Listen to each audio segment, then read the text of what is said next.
All right, we're building Perplexity today. We're not vibe coding it, even though if you have vibe coded today, you've probably used Superbase in some form or fashion, and that's exactly what we're using today as well. We'll try to build Perplexity from scratch and understand the nuances and things, the difficulties that come in building something like this. The video is divided into 8 parts. Step 0 is understanding the architecture of building something like this. Step 1 is reverse engineering how Perplexity might work, specifically the most difficult endpoint, the conversation endpoint at Perplexity. Step 3 is going to be implementing web search, understanding various APIs that exist today to add web search to your AI orchestration layer.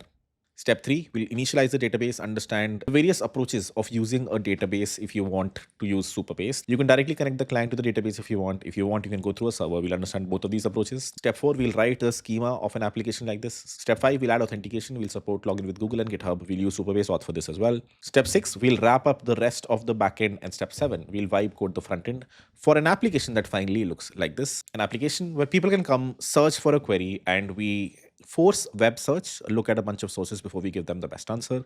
Without any further ado, let's get into it. All right, let me set the context for the video. Today, we're trying to clone perplexity.com. Perplexity, up until 2 months ago at least, was a simple chat interface, very close to Claude.ai or chatgpt.com, where you can come ask it a question and it try to answer the question using an LLM. They never worked at the model layer. They've been using pre-existing models like GPT or Claude or self-hosted models to try to answer your query as best as possible, with one small caveat. The one thing that Perplexity introduced was in every query that you ask it, it does a web search. So it sort of tried to create a combination of a Google with web search and the LLM capabilities, and ended up doing fairly well. We'll understand what are the challenges in building a chat interface, not just Perplexity.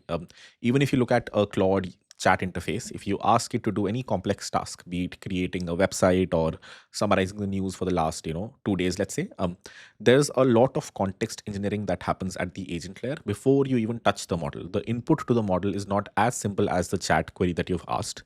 So we'll understand what kind of orchestration is happening at the agent layer, what kind of context engineering goes through building a chat interface before you actually touch the model, even though we'll not focus on how the model is built in this specific video, which even Perplexity doesn't.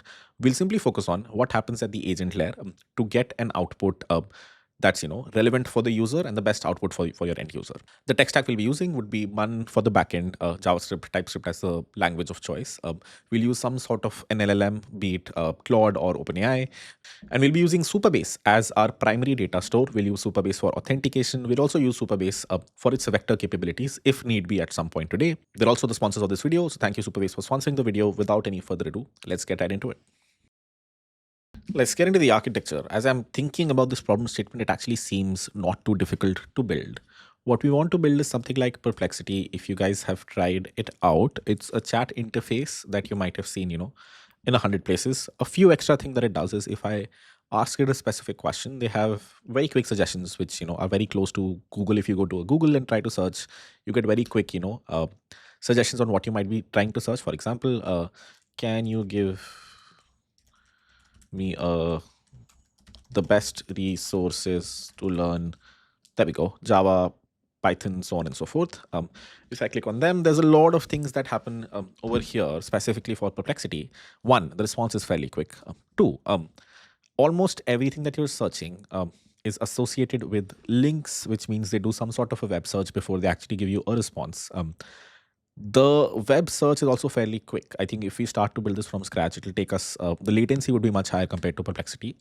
So I'm assuming they're doing some sort of indexing and caching and, all common terms and their corresponding web searches they have cached somewhere, which is something we can talk about. I don't know if images or videos is another type that you might see here is super relevant for most searches, but again is something that they do, which we may or may not need. And finally, whatever it gathers, it somehow, compresses it into the best of its abilities and then forwards it to the LLM. There's probably a system prompt that tells the LLM that it's Perplexity. You're a good summarizer, responser, let the user know, or answer the query of this user with the best abilities, and whatever the LLM responds with is what you get back here on the front end, along with a bunch of links or the sources that were used to answer this question, and a bunch of follow-up questions. Seems like a not too difficult thing to build, especially if you're not owning the model layer, which these guys don't as well. If you click on the model, it basically lets you select one of many different models, and hence there's not a lot of technical ability that you need to build a website backend like this, other than a lot of Web 2 challenges of indexing search. Thankfully, this is 100 times different problem or a simpler problem compared to writing your own model. So let's understand what the architecture might look like. In the end, we need to create a website where there's some sort of a chat interface here where someone can come and ask a question. For example, learn Rust or write some code in Rust. Click on a button like submit. And as soon as you click on the submit button, a few things happen. You hit a backend, which the front end will probably write in React. The backend will probably write in Bun. And what happens when this endpoint is hit after a bunch of authentication, premiumness checks, has this user hit their limit or not, is number one, some sort of a web search happens, which you can do 100 different ways. Web search is a hard problem because Google doesn't really have APIs, and hence if the query is learn Rust, you would ideally want to gather all the links for Rust or learning Rust or beginner Rust, things like this. And there's no easy way to do this. Thankfully, today there are companies that let you do this. This is a very specific problem that a lot of people need. Web search is a common thing a lot of agents need access to, and hence we can depend on one of these companies. Some of these companies are Firecrawl, and there's another one that I don't pronounce really well. I think it's called 𝗟𝗶හි𝗸𝘀 or something like that. Where if you give it some sort of a string, it'll return you 10 best responses or links corresponding to that query.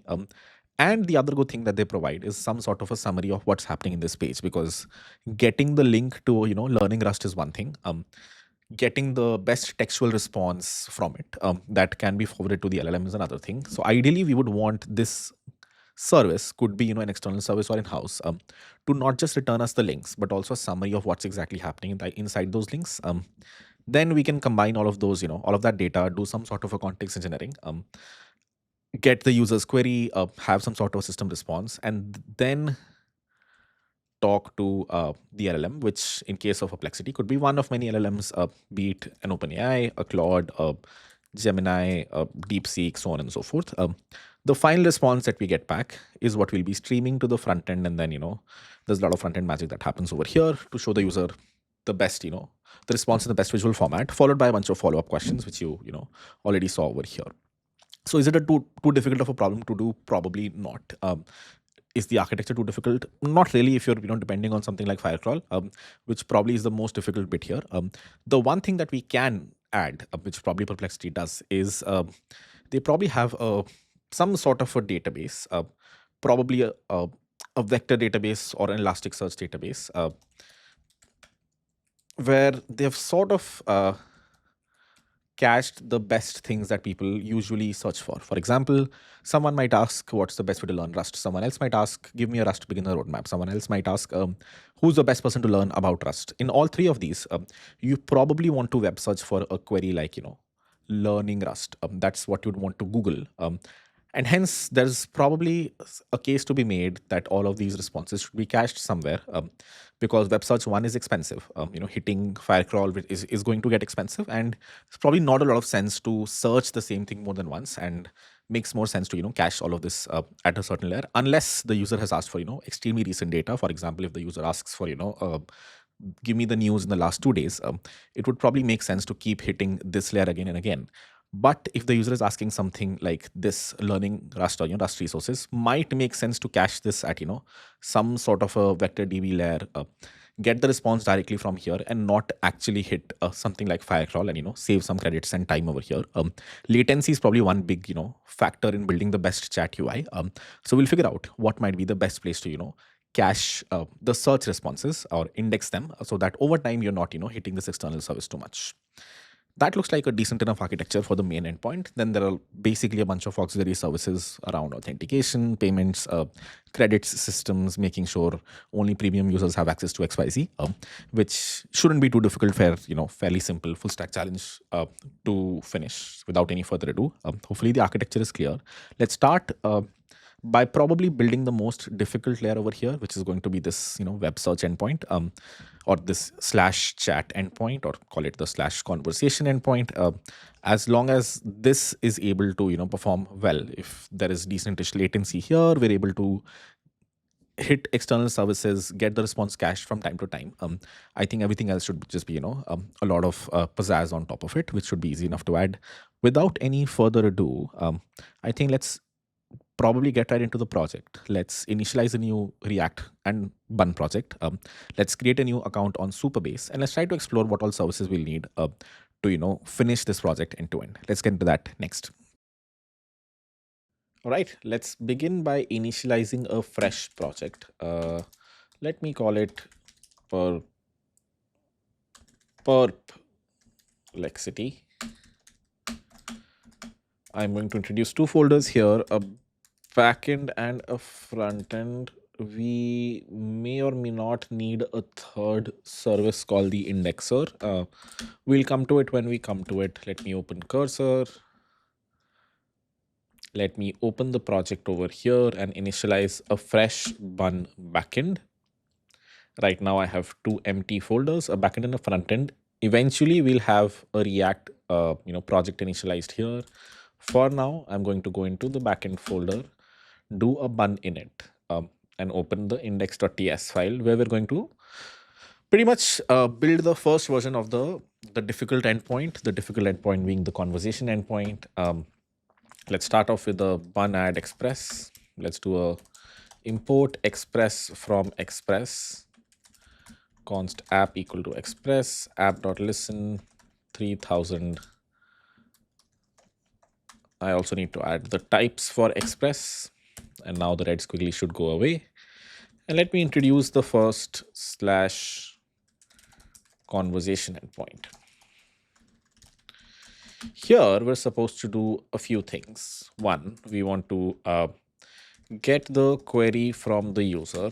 Two, we want to make sure user has access slash credits to hit the endpoint. Three, this is where things will get tricky. Yeah, this would be a nice thing to do eventually, not right now. We have web search indexed for a similar query. If no, then we do a web search to gather resources. And then finally, maybe not finally, do some context engineering on the prompt plus web search responses. And finally, hit the LLM that the user can choose or we can choose, or hit the LLM is good enough for now, and stream back the response. A few parallel things to do over here might be, along with the response, we need to send the user their, actually that should be a different endpoint. Probably, I don't know. Let's see what Perplexity does. Basically, what I'm trying to see is, are these suggestions a separate, endpoint based on the query that the user sent, or are these built on top of the response from the LLM? That would dictate if we need to create a separate endpoint, or over here from the LLM response, try to figure out, what these are. So what I'm going to do now is create a new chat, right click, inspect, open the network tab, and search for something like, what's the best resources to learn about Rust? Enter. And let's see what they do. There's a Perplexity ask endpoint that's probably streaming the response. Let's see.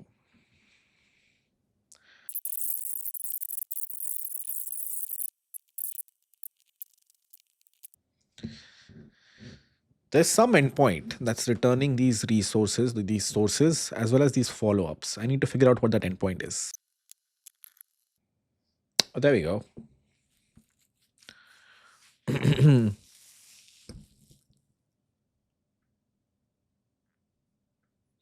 Yeah, it is part of the event stream, which is cool. There we go. Cool. So it is part of this, event streams. Somewhere here are the suggestions, somewhere here are the sources, which is beautiful. That means, and stream back the response. Eventually, also stream back the what? sources and the follow-up questions, which we can get from another parallel LLM call. All right, that is what should constitute this one slightly tough endpoint. To recap for everyone, after a lot of reverse engineering perplexity, what we get is there is a single, perplexity ask endpoint. For us, it could be perplexity ask endpoint, whose job is simple. Get the query from the user, so read it from the request body. Make sure the user has access, enough access, enough credit, so on and so forth. Check if the web search has already indexed something close to this, if not exactly this. This would involve a little bit of vector search, a little bit of LLM calls if need be, to see if we have indexed this or not. So this one we'll skip for now. Web search to actually gather not resources, I would just call them sources, which is what Perplexity calls them. Do some context engineering on the prompt and the web search results, the source results. Hit the LLM, stream back the response, and after you've streamed the response, also stream back the sources that you got as well as the follow-up questions that you have. All of this data comes from the same event stream, and hence this becomes like a slightly more complicated endpoint, but nothing too difficult, irrespective. Let's start off by building, each one of these blocks one after the other. So effectively what we have to do is these steps one after the other. Let's get into that next. Let's start off with, step 1. 2 is also skippable for now because we don't really have a user and a credit system. 1 and 4. Let's get into step 1 and 4. Let's understand how would we do web search, and what APIs are we going to use to do the same. Let's get into that next. All right, folks. Second time I am recording this because the mic wasn't on the last time. So you'll see a little bit of code over here that I already wrote. I feel I'll get rid of some of it. I'm not getting rid of the things that the prompts that I've written. I don't want to rewrite them. But since we left the video off, I think this file pretty much looked the same. I've added 2 more files, a .env file where I have added 2 secrets. I'll share what these are. Again, it's the second time I'm recording this. And a prom.ts file, which has 1, a system prompt, and 2, a prompt template, which is, the actual user message that goes to the LLM. Let's get right into it. Let's go step by step. The first thing was that we need to get the message or the query from the user. So const query equal to rec.body.query. If you do want to use body, you need to ensure you're using an express.json like middleware that actually parses the body. Number 2, make sure the user has credits to hit the endpoint. This will come whenever we have the database, we have a credit system. Number 3, indexed web search we'll add later on if need be. Number 4 was the first interesting thing to do right now, which is we need to most probably depend on an external service like 𝗟𝗶eh𝗸𝘀 or web firecrawl. That pretty much you give it a query, returns you an array of results. These results include the link to some website that talks about that specific thing and a summary of the content that's inside, which is exactly what we need. Step 1, sign up on this website. I think it's pretty easy to do that, and it's also free. Get yourself an API key. So I created this local dev API key, copied the API key, and put it inside the .env file over here. That's my 𝗟𝗶eh𝗸𝘀 API key. You can get yours. And then I went through the API playground to get a very basic Node.js example of what exactly does this return. They do have SDKs. This is their TypeScript SDK. So the next thing to do is include their TypeScript SDK over here, which I already did. And then, import 𝗟𝗶eh𝗸𝘀 from the library.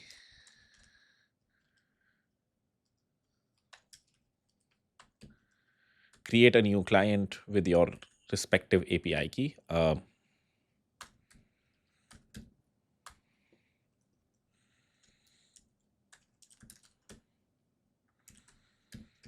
And then a simple web search query looks something like client.search the exact query. So search depth and the query. All right. This is where we need to include, whatever the user asked. We can do some pre-processing before this. If the user's query is, give me the best Rust resources. We can actually probably make this a little smaller, something like Rust resources, and do a web search on that, or enrich it. Either way, it might make some sense to converge all the queries that the user is sending into something more digestible before we actually send it to the service. The reason for that is eventually we do want to do indexing, and hence eventually it might be good if we have a smaller subset of strings that we're passing to the web search service. For now, I'll just forward the query as such, and whatever results we get back from here,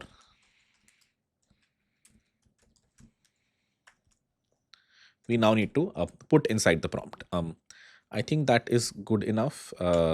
Cons, if I send this query from here, Rust learning, something like this, and click on search, the response that we get back has a results key. So web search, I would then call this response web search result equal to this thing dot results. And then now that we have the web search result, which is basically an array that looks like this, it has the URL to the final resource and the actual content inside it as well. The good thing that this service provides us is it's not just the links, but also they do the scraping of the website for us, which is very hard to do yourself, like because they're like bots. Generally, web scraping is like a whole different, discussion / problem statement to solve, but thankfully they do it for us, and hence we get all the context that we need, all the blogs and their contents inside, and then all we have to do is hit the LLM with the web search results, a little bit of an enriched prompt, and hope to get back the response from it. Here comes the system prompt and the user prompt that we're going to send.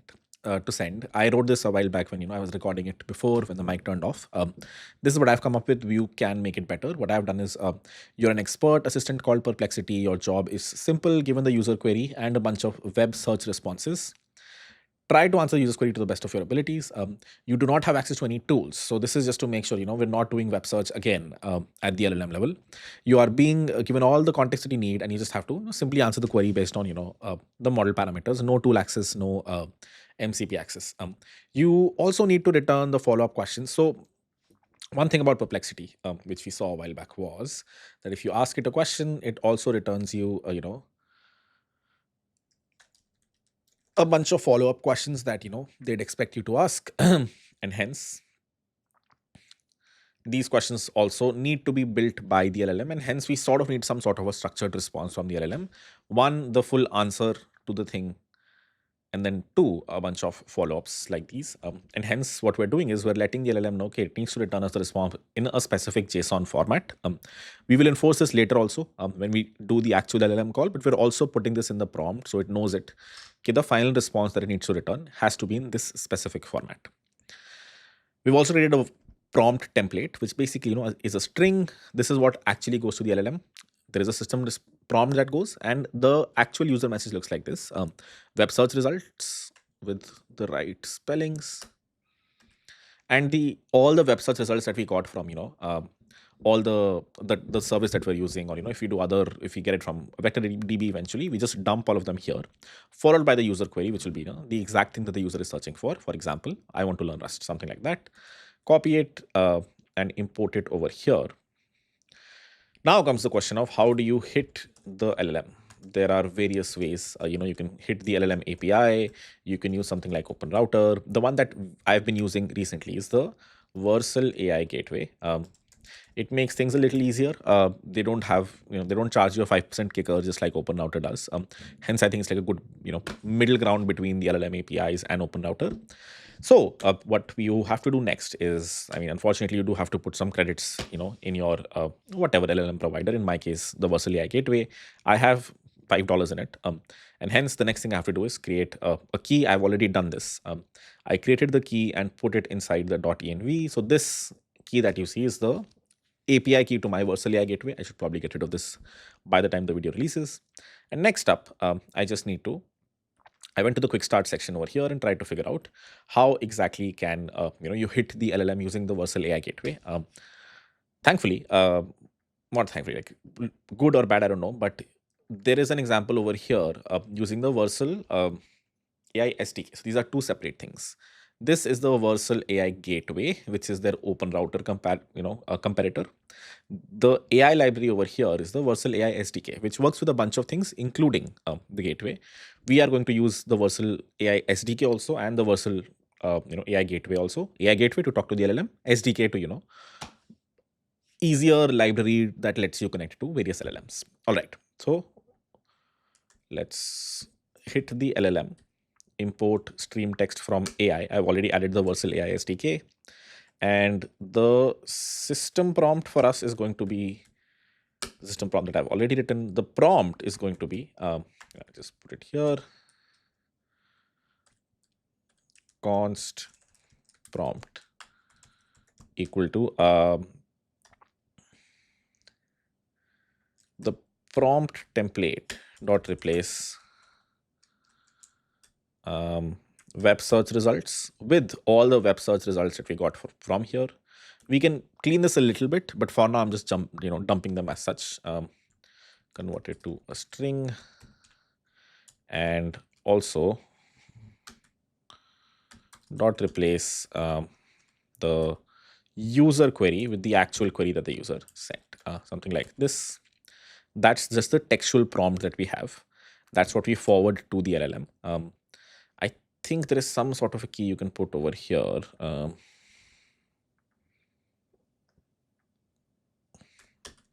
Something like auto, and that basically means you delegate which model to choose to the 𝗟𝗀 AI gateway. That's fine for now. We can just use GPT 5.4. This can also be an input from the user, because in Perplexity at least, you can select what model to use. For now, we're just going to force ourselves to use GPT 5.4. The prompt, the system prompt, and structured outputs, which I'll have to read through. Structured outputs in 𝗟𝗀 AI SDK. Structured outputs basically let the LLM or force the LLM to return a response in a specific format. You do have to import 𝗟D in case you do want to use structured outputs. In our case, we do. Hopefully, you guys know what 𝗟D is and what it's used for. One thing it's used for these days is letting the LLM know, the exact format it needs to return the response in. 𝗟D, and now our schema. Hold on, is that right? No, this is right. Output comes from the 𝗟𝗀 AI SDK. Our format, if you remember, looks something like this: follow-ups, which is an array of strings; answers, which is a string. So something like this. Actually, it'll be z.array of set.strings, and then this will be a z.string. For now, we expect the LLM to return us both of these things. And once we have the result, it is streaming the response. And hence, there we go. What we have to do next is, as we get the response from the LLM, forward it to the front end. We can enrich it, change it a little bit. But I think the raw response that we're getting back from the LLM, we can just return. The problem here is, there's a big problem here, which is we're asking the LLM to return us JSON. So as it partially returns us JSON, the front end won't be able to parse it. And that probably means we should change the format we expect it to return the data in. We should, it should probably return something like this. Follow ups, which has, the follow-ups, that questions that the user can ask, and then the other thing, which was the answer. This is probably a better response to expect from the LLM than expecting the LLM to return JSON, because it will be harder for us to parse the JSON on the front end. So maybe let's get rid of structured outputs, even though they also give us, some level of strictness. I don't know. I'm a little torn over here. I don't know which one of these I would do. We can either continue with this, but then the front end parsing will become a little difficult, or we can right now itself change the format. I think let's just go with that. Answer. This is the actual query should be answered. Then follow up. Or what we can do? We can send two parallel AI requests. I actually, maybe not. That's probably not great. If you send two separate LLM requests, the second LLM request for the follow-ups doesn't have access to the first LLM request's response, which might be a good thing to have. So I think this is fine. Follow-ups, and then answer/answer. And now we should probably give it some examples. follow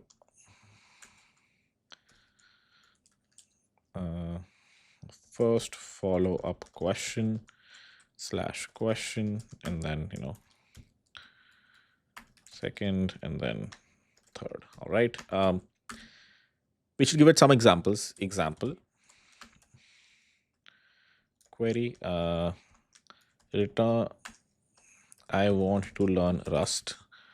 Can you suggest me the best ways to do it? Response should look something like this. Answer, and then for sure, the best resource to learn Rust is the Rust book, and then / answer, and then follow-ups, which would be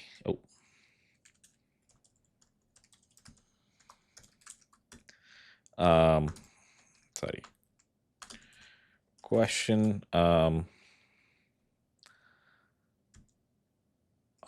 how can I learn advanced Rust / question, and question, how is Rust better than TypeScript, so on and so forth. I think that's a good enough example for the LLM to know what format it needs to return the response in. Yeah, this makes me a little confident compared to JSON responses. Cool. Over here, as we get the response from the LLM, we just need to send it or stream it. That's what rest.end does. It'll stream the response, whatever we get from the LLM. We as such forward it to the front end. And one more thing we need to send to the front end is the sources, which Perplexity sends it in the event stream, so we can do the same.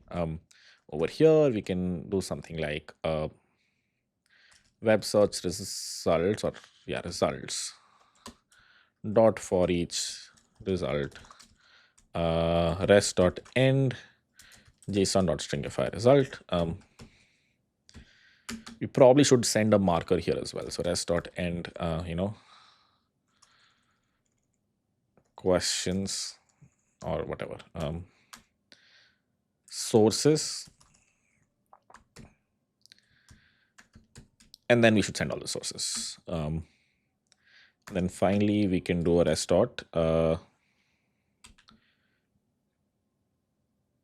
don't know actually. Event streams in Express.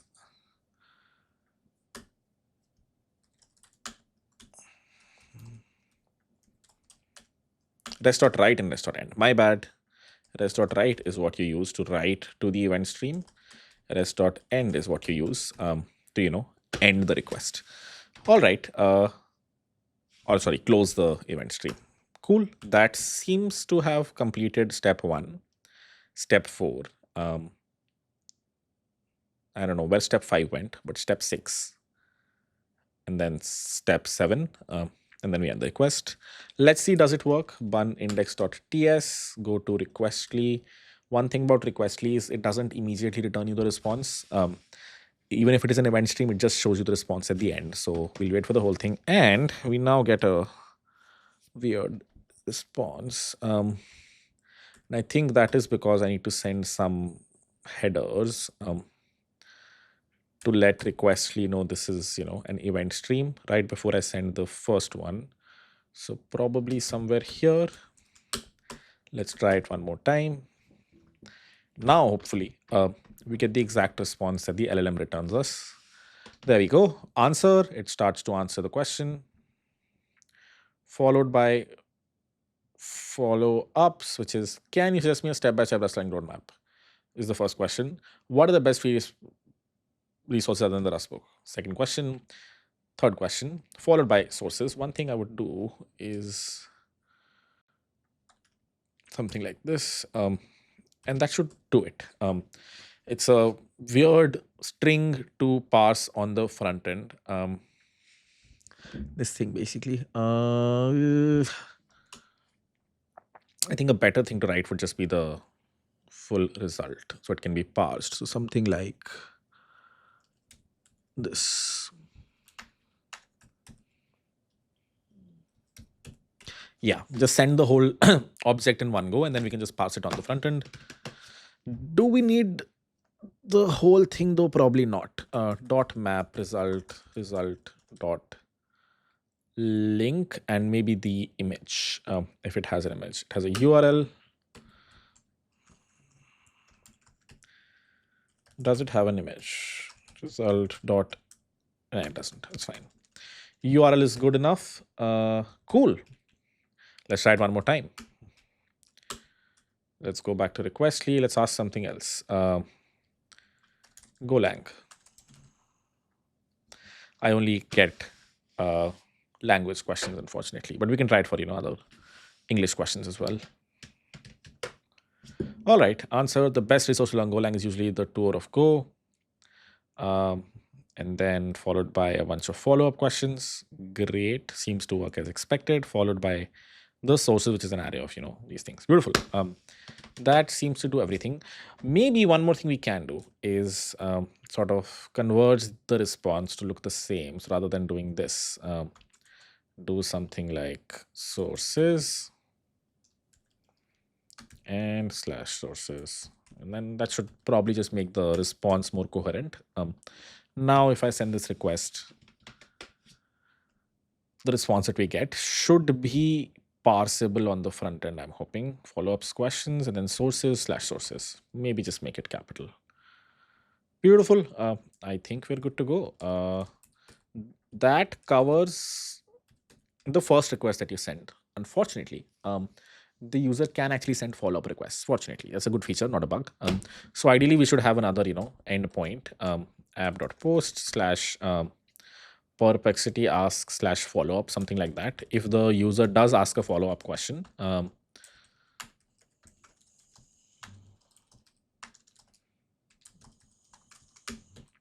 then what we need to do is not gather the sources again. I think gathering the sources once is fine. We just need to, we need to get the database before we do this. Get the existing chat from the DB. Let me just write the steps again. Step 1. And then probably just, forward the full history to the LLM. Stream the response to the user. Something like that. One thing we can do over here, which I'll add as a to-do, step 2.5, to-do as in we may or may not do it today, should we do context engineering here? If the initial set of messages are really long, if you have, already, I don't know, 50,000 tokens in there, it might make sense to summarize and then forward to the LLM before you just, send the whole thing to the LLM, both for, saving costs and also making the LLM hallucinate a little lesser. But this endpoint will only be implemented after we've implemented the database. So next up, I would still want to continue down the backend route and add all the layers around this endpoint. We know this endpoint works. We know it's going to stream back the response. We know on a front end, we can easily parse it and show it. The next big thing we have to do is add authentication. Let me just write these down as well. Number 1, add auth. Number 2, hopefully add some level of payments, add a credit system at the very least. So that, even if you don't have payments right now, as people sign up, they get certain credits a month. And then, over time, they can renew by paying. A to-do, which again is a maybe, add Stripe payments. And maybe even before these, you should just add a database layer using Superbase. And then create a credit system. I guess step 1 is fine. Doesn't matter. 1 and 2 are pretty hand in hand. 3, add a user slash credit slash conversation table. Maybe add Stripe payments, and then the backend should be done after that. So this is what's probably left on the backend. And on the front end, we basically have to start from scratch. So that includes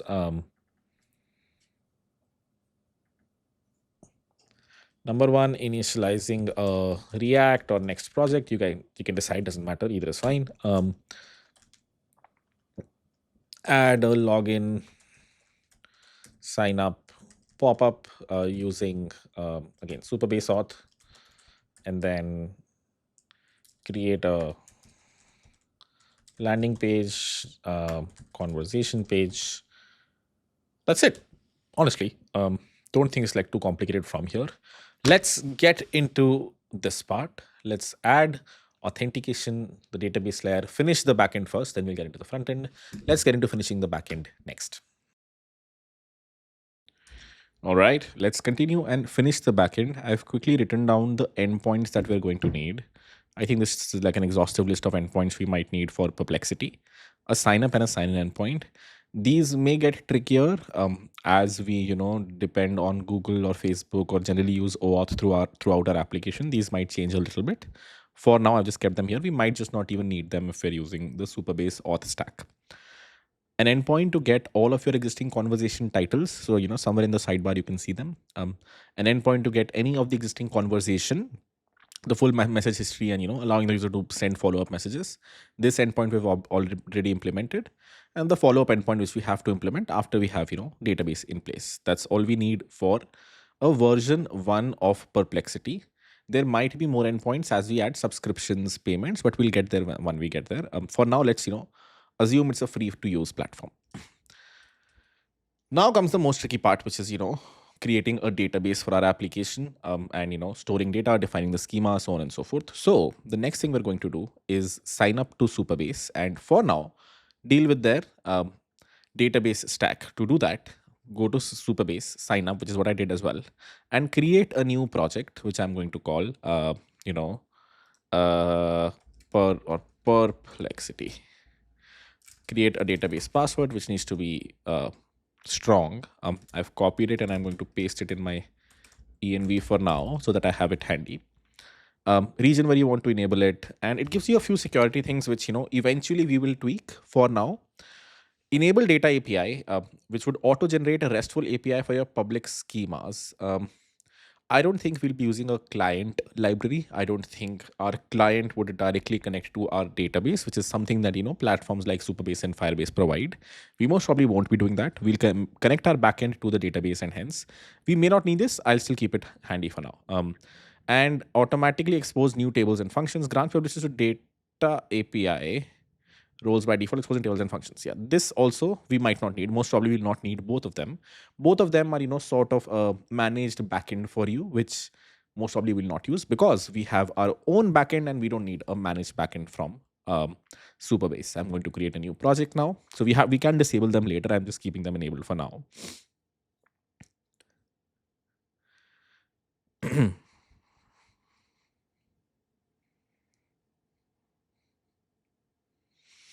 And now it basically gives us a bunch of options as to how we can connect to our database. There are many ways.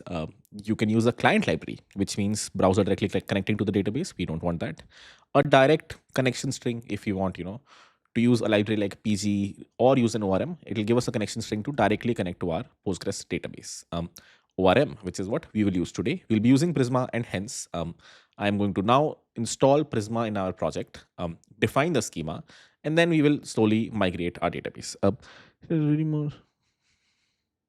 There's also a skill that you can add. It's interesting that user onboarding now has these options of skills because it's assumed that most people will be using something like a Claude Code or a Codex to code. We'll be coding by hand, so we won't need the third one. But let's kick things off by initializing Prisma. To do that in Bun, I think the steps are a little different. So let me go to Bun, Prisma initialization docs. And let's start with Bun add a dependency, a dev dependency Prisma, and then a Prisma client and a Prisma lib SQL. And I don't know if this is Postgres though. My bad. Prisma Postgres with Bun. There you go. That might be better docs. I don't know if we need accelerate either. Prisma has over time become fairly bloated. Maybe it's time for us to move to Drizzle. I don't know. But for now, let's see if we can install these dependencies and without any issues have an ORM in our project that connects to the database. If this takes more than 10 minutes, we'll either use Drizzle or we'll just raw connect to the database. While that is happening, the next script is going to initialize a schema.prisma in our project. So let's wait for this to finish.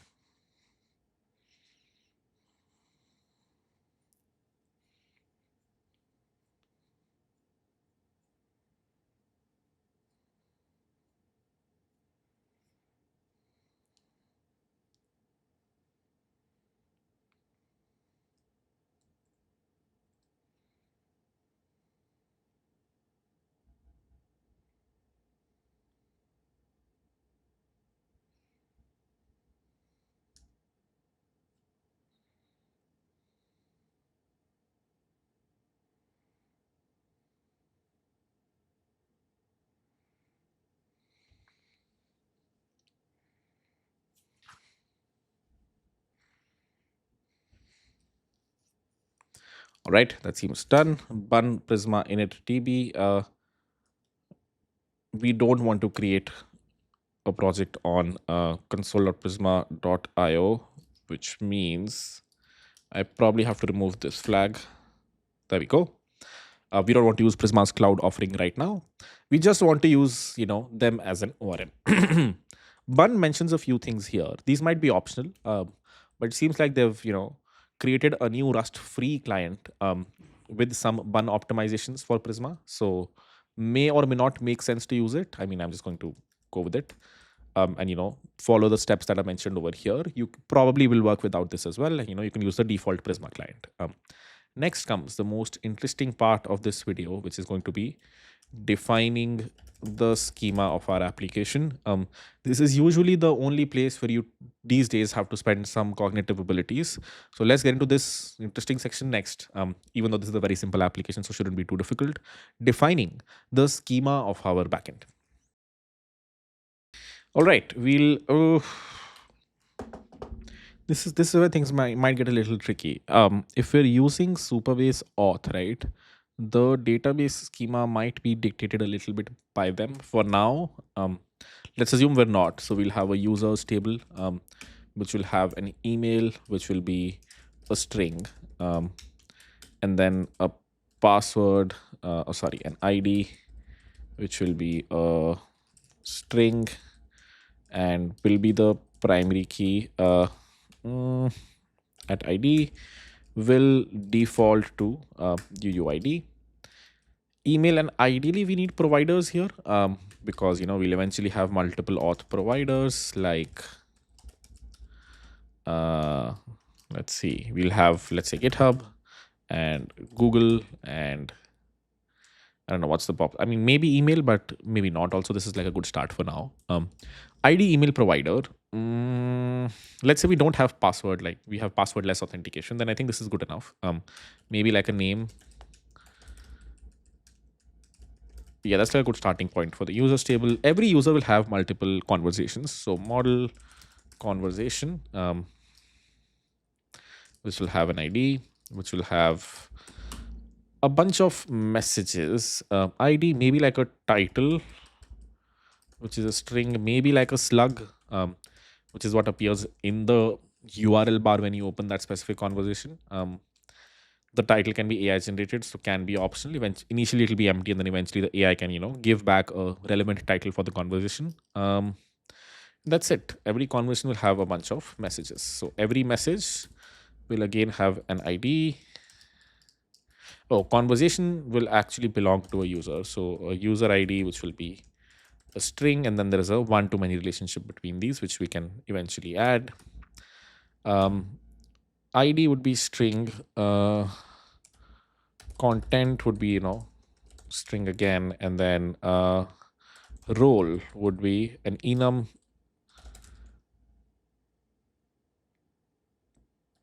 LLM role. I don't know what's a good name for this. I don't know. User role. It's also like a bad name, but it's fine for now. User, and then assistant. Maybe message role.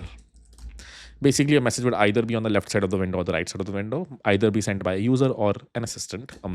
And hence, this sort of makes sense to have a message role enum. That might just work, and a conversation ID, which is, which conversation does this guy belong to, which will be a string, and then maybe a created at. which will be a date time, which will default to now. This created at would be needed because I don't know if this is enough, but basically the point of created at is to help us sort the messages. Or the ID over here can probably just be an integer, which auto increments. So it'll go like 1, 2, 3, 4, 5, and that way the bigger the ID, the later the message came. Great. So we have a users table, a conversation table, a message table, and that is it. Next up, we need to define the relationships between them. One-to-many relationship between a user and a conversation, one-to-many relationship between a conversation and a message. So the way to define that is every user can have multiple messages or conversations, sorry. And every conversation will have a user associated with them, which will be of type user, which will have a relationship, fields, user ID, references, ID. That's one. And every conversation will have multiple messages, and every message will have a conversation, which will be a relation with the fields, conversation ID, references ID. Might be it. User has multiple conversation has multiple messages. Yeah, we'll need some payment related, tables in here probably at some point. Not needed right now. When we add payments, this might change a little, but this is a good starting point, I think, for our database schema. Let's go to .env. Let's replace the Postgres URL here with the database URL of our newly created database here. Yeah, these guys are like super bullish on copy the prompt and do your things, but we're going to do it by hand, and hence, where can I get my database URL? There we go.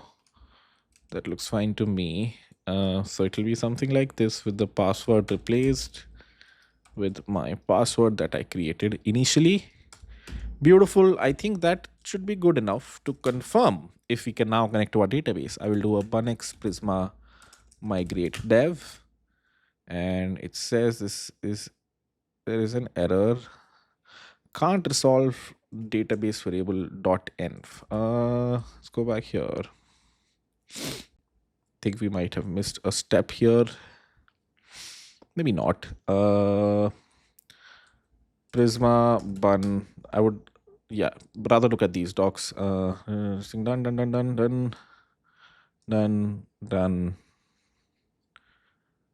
Okay, dev. That's it. I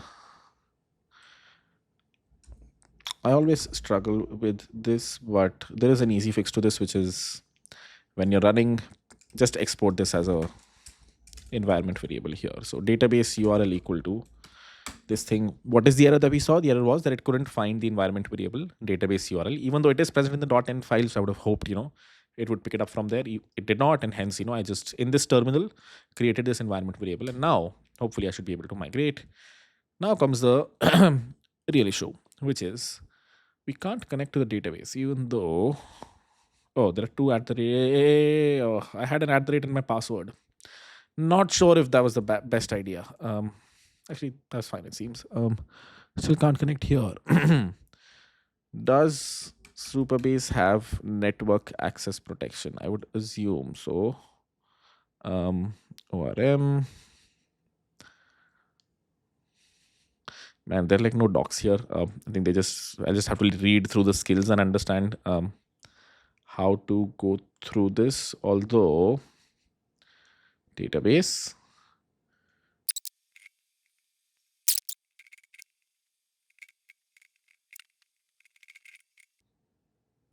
might have just fixed it. There we go. Beautiful. What did I change? There are actually two connection URLs that you have. For some reason, the first one isn't working for me, most probably because of my Wi-Fi. But there is a direct connection to the database and it clearly says used for migrations. I should have just read it.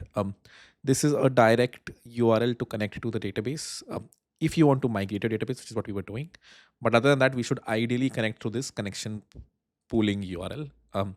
So in my .env, I should still have the Superbase URL or the pooler URL. But while migrating, I've exported my database to the direct connection to the AWS, whatever URL here or the other second URL over here. Great, my database has migrated. How can I confirm? If I go to databases, I can actually see beautiful, a very nice visualization of my messages table, which has a one-to-many relationship to my conversations table, which has a one-to-many relationship to my users table. Amazing visualizer. And that's pretty much it when it comes to the database. Let me also, one second, change the, actually, Command C here. Let me also quickly confirm, am I able to put things in the database? So what I'm going to do now is Bunex Prisma generate to generate a Prisma client, which will be somewhere here, and then go back to the Prisma docs, and create a db.ts file, which will export the Prisma client from /prisma/generated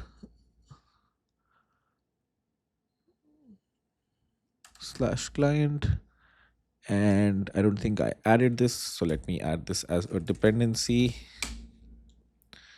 And now, hopefully, I can use this Prisma variable to insert things in the database, get things from the database. Let me quickly try Prisma dot user dot create user name data. What was it? Schema dot Prisma. Email provider name. Three things. Email, let me put a random email. Provider, let me put GitHub. And then the third one was name, let me put 𝗟𝗶ህ. I just want to see if this works or not, if my Prisma client can talk to my database or not. I did a bun index.ts that should have ideally put something in my database. And if I go to my tables, do I see a new user now? View columns. How can I visualize the actual tables? Well, I do see 0 rows here. Let me do an await here and do a console.log res here, and then try that one more time. Just over here, it says that the entry is done. But when I try to visualize it here,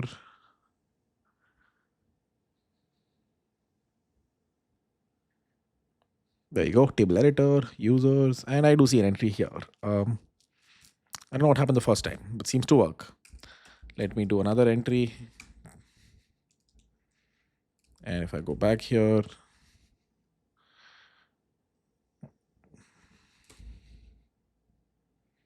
do a hard refresh, and now I see 2 entries, which is good. All of these, as you can see, are unrestricted, which basically means in some form or fashion, they're publicly accessible. We will restrict them at some point, not right now. Right now, we're going to move on to the next section. Now that the schema is in place, what's the most obvious next thing to do? It is to add authentication and finish all the endpoints. At least for this V1, we don't have subscriptions and limits yet, but everything other than that, we should now try to finish because we have the schema in place. We can talk to the database. We have the boilerplate routes over here. So next up, let's understand how can we do auth in our application. And if you're using Superbase, how can we use Superbase auth to, especially if you want to connect to a Google or Facebook, or, allow login via Google or Meta or other providers. How does Superbase auth make it easy? How difficult is it if we use them? Let's get into that next.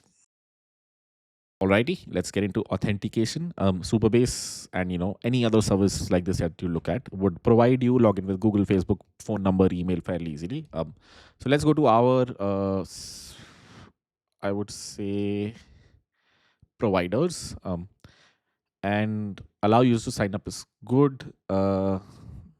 email is enabled by default, even though I probably want to disable this at some point and only have GitHub and Google as the two providers. Let's go to GitHub.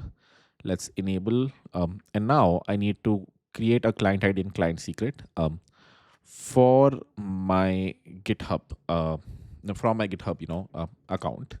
So let's go to github.com. This step remains, similar irrespective of what provider you use. Even if you do it in house using something like Passport.js, you will have to create OAuth credentials. Let me go to developer settings, OAuth apps, and create a new OAuth application called Perplexity local. Homepage URL would for now be, local host :5173. And the authorization callback here will probably be this that they've provided us. Register application. And now I have a client ID that I'm going to paste here and a client secret.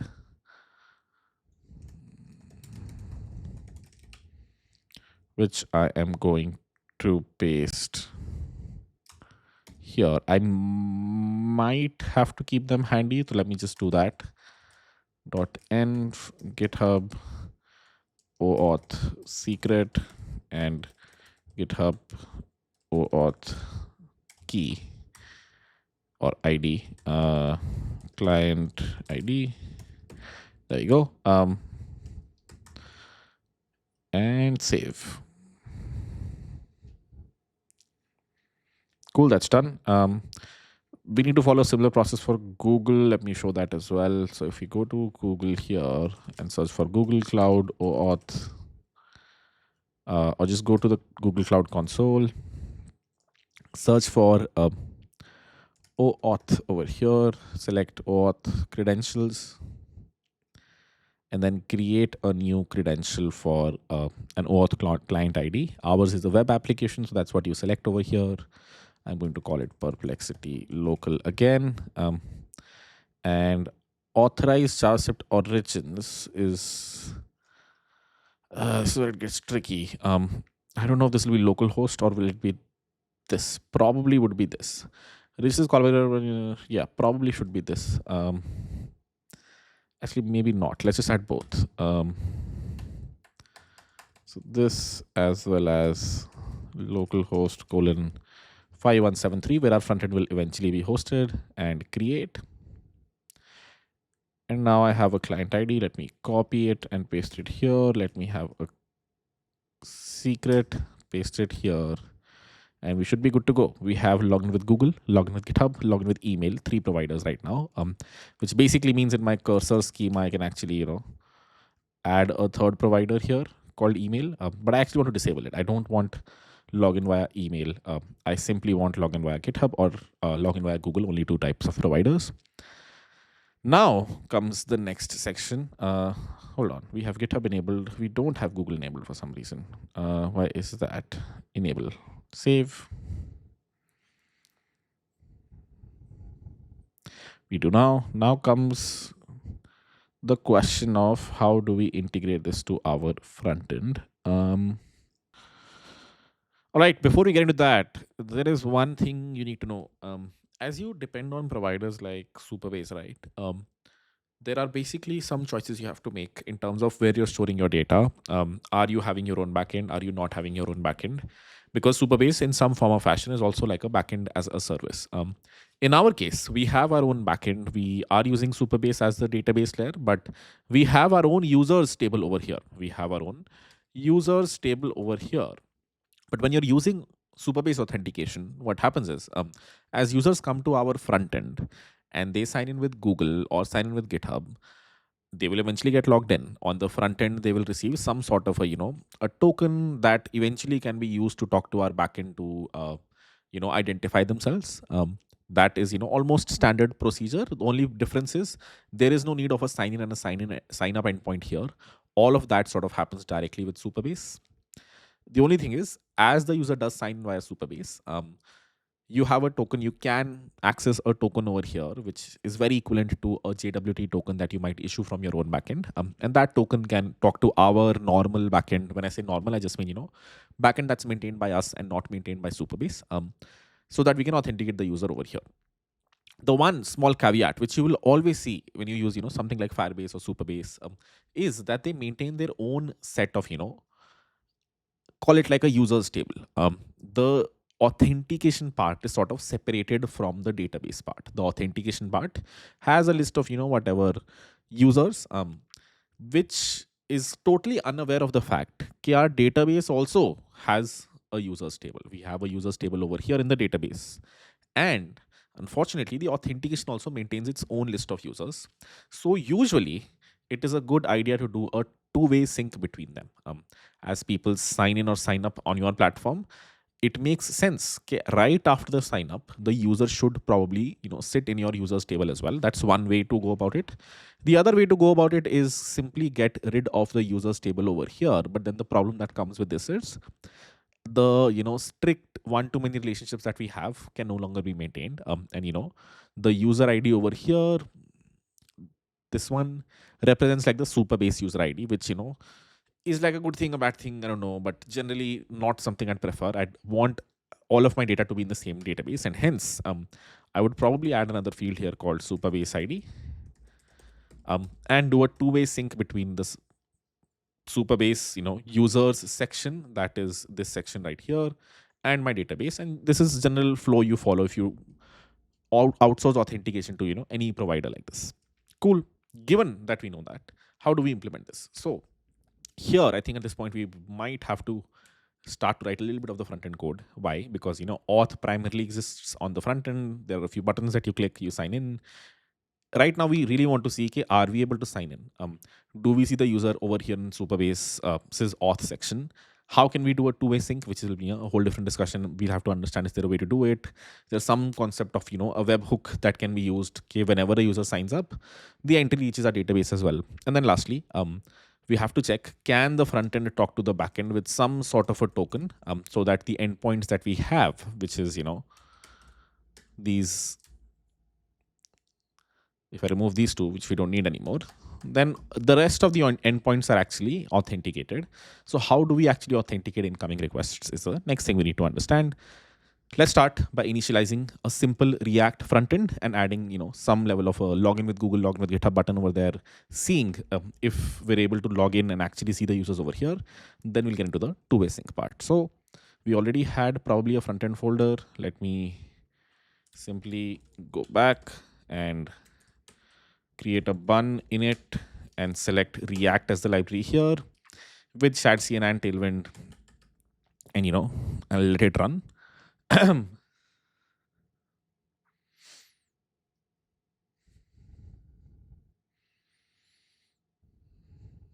Beautiful.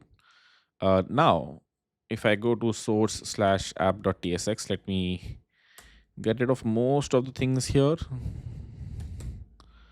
Let me add React router and React router DOM. I think, let me confirm, React router DOM. I think that's the only one we need actually. Docs, installation. Man, they've always kept their docs very iffy.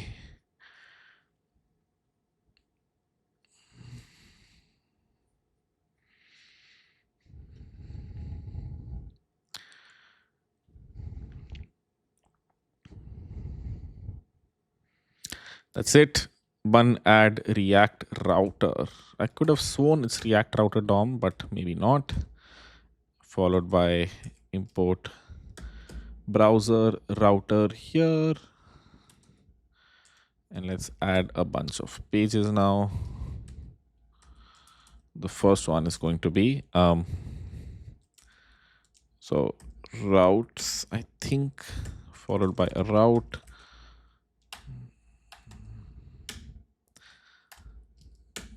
Path equal to /auth and component element equal to I'll call it the auth page. See a bunch of red squigglies here.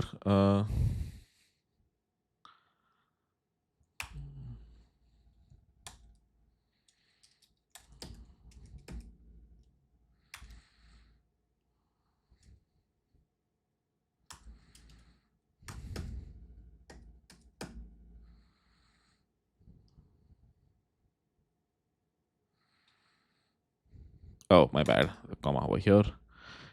Let me go to the components folder and create a new, or probably create a new folder called pages, inside which I'm going to add auth.tsx, export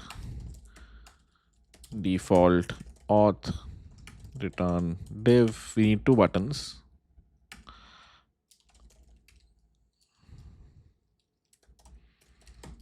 The first one is going to be login with Google. The second one is going to be login with GitHub. And now comes, the actual part of adding logic over here. Question is, what happens when you click on this button, Harkirat? And the answer is as simple as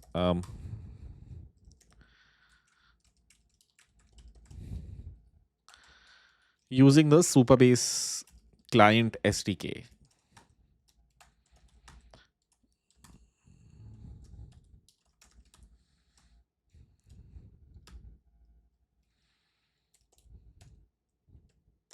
To redirect the user to the right, screen. So I'll create another function called login.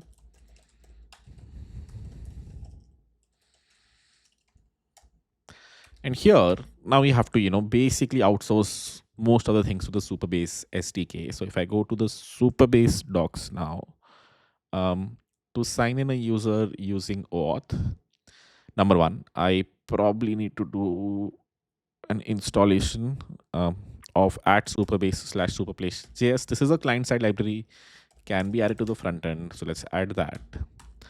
Let's copy this. Let's paste this here.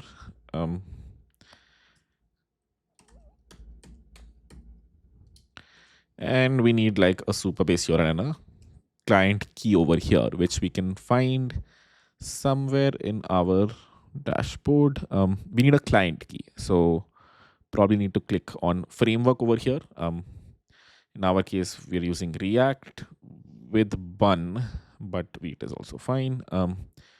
We do have /CN. Oh, yeah, there we go.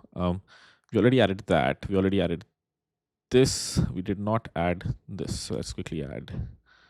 Oh, these are like a bunch of /CN components that will probably give, clearer UIs for Supabase. So Supabase has created its own set of /CN components. Anyone can create, and publish components on the /CN registry. They've created their own. So let's add these. I think these might be interesting to see, what exactly they have, and hopefully they have a bunch of auth components so that we don't have to, write the front end for them. While this is installing, set env variables, and there we go. These are the two keys that we needed: Vite Supabase URL and Vite Supabase publishable key. Are we using Vite at all though?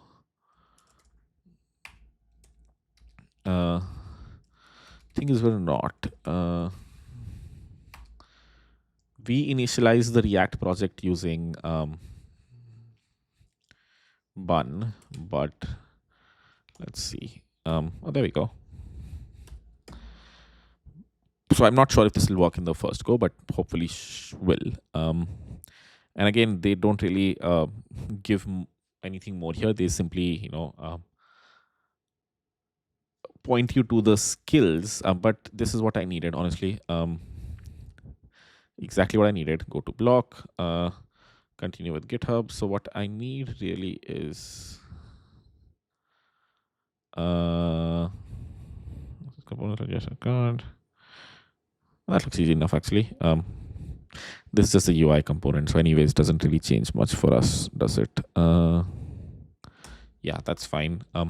Let's go back here. Let's replace this with process.env.Vite Supabase URL and process.env.publishable key. As the name suggests, it is a publishable key, so we don't have to shy away from, or feel weird about sharing an environment variable on the front end, because this is meant to be on the front end. Now comes the question of what happens when you click on login. And the answer is, if we go back to the docs, let's see, there we go. And select sign in using OAuth. We have to do a supabase.auth with sign in with OAuth with the provider. In our case, the provider was an input over here, which would either be GitHub or Google.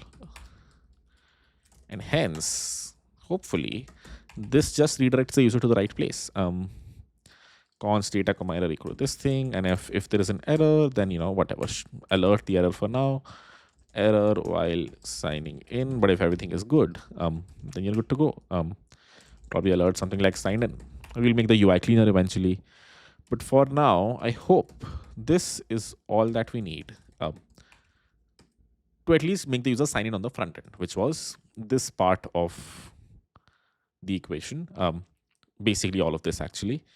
This part we're trying to implement first. We've created a very simple front end. We've added 2 buttons. When the user clicks on the button, hopefully, they get redirected to the right place and they get signed up on our platform.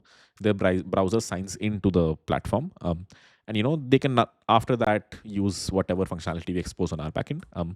So let's do a bun dev here. So open this. Let me also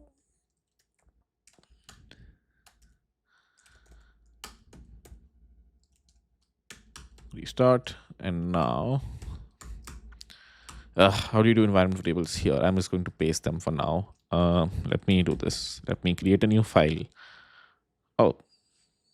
Oh, there you go. It already existed, it seems. There's a create client function that we already got by default when we installed Superbase. And hence, I can simply do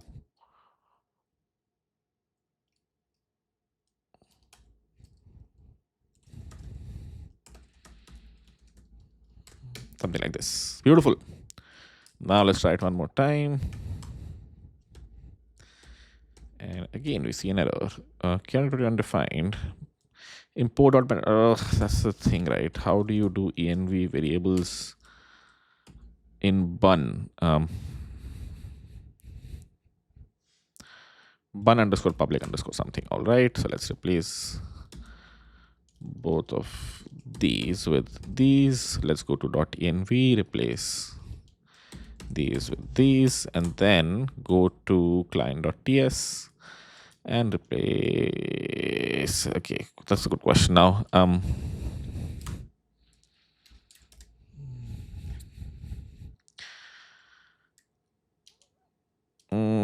How do you access them? I have no idea. Bun react.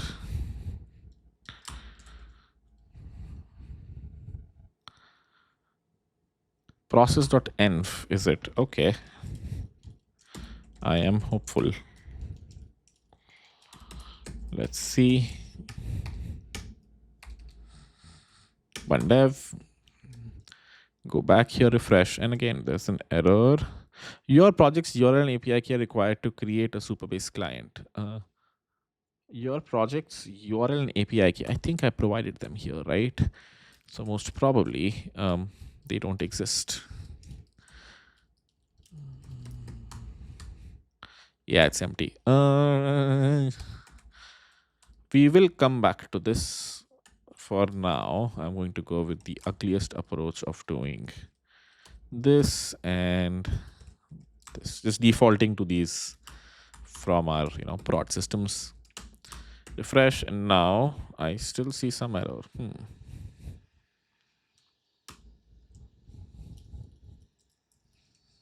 Hard default to these.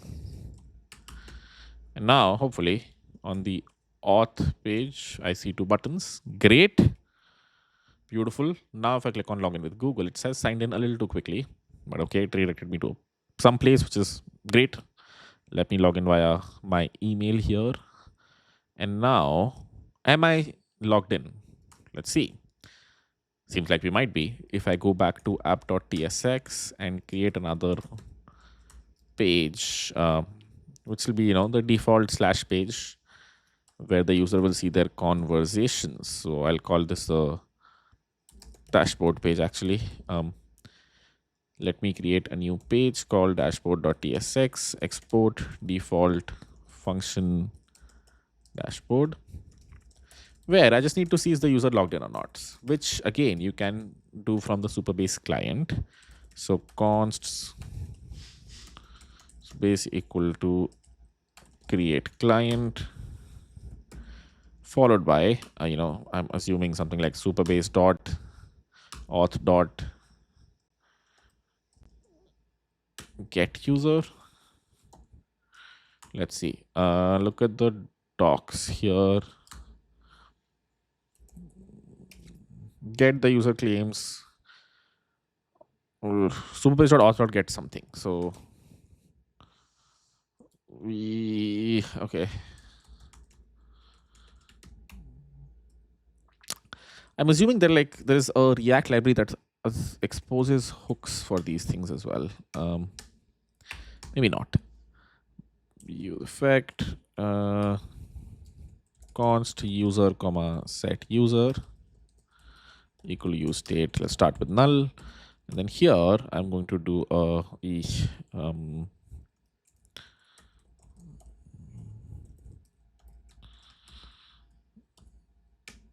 set user of data dot user, and going to replace the type here with null or user, which comes from Superbase. Great. If data dot user, then this, else the user isn't signed in. So something like can just stay null actually. Cool. Let's also log in user dot name maybe. That's like a lot of things, but no email here. Email is fine. And if I go back to the landing page now, wait for it. I get an error because dashboard was exported from here, but never imported here. So let me do that fresh. And now I don't see any email here. Okay. That probably means user isn't signed in. If they're not signed in, we should show them some sort of a login page, not user, and show them a button that says sign in. On click should just oh boy, how do you redirect in React router DOM? Could have sworn it's a route. React router navigate. It is use navigate. Const navigate equal to use navigate, and navigate to /auth. If the user doesn't exist, show them a sign in button, and that just redirects them to the auth page. Once they're on the auth page, they are going to sign in or sign up like I did over here. They're going to come back here, but it still says sign in. Why? Let me try signing in with a different thing like GitHub. That is fine. There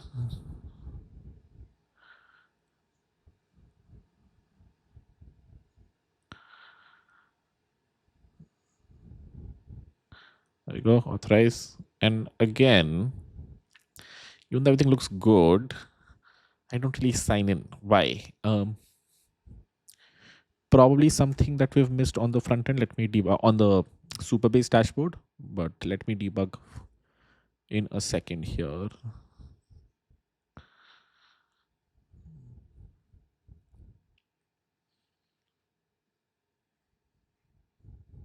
There you go. We have an access token. Token type is better. We have a bunch of things. We have everything we need.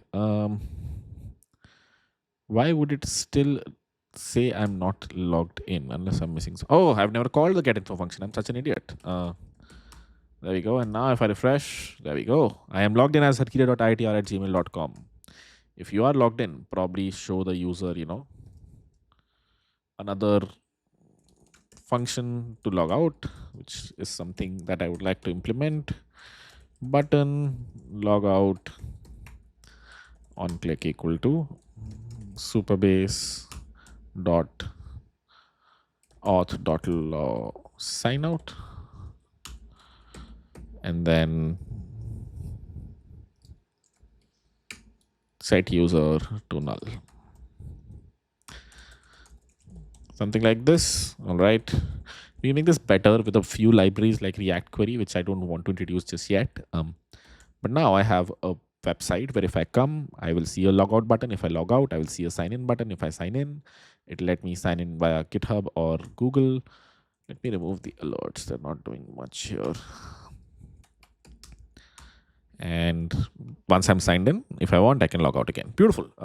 Now comes the last part of authentication, which was we've done all of this. We can probably confirm that in our Superbase dashboard now, I should see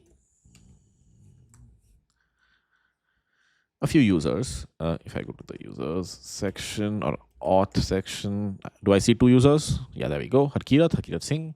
Do I see them in my database? And the answer is a no. I do not see them in my database. The users table is still empty. And why is that? Because, I mean, it's not empty. I put some entries there initially, but these are all dummy entries that I put.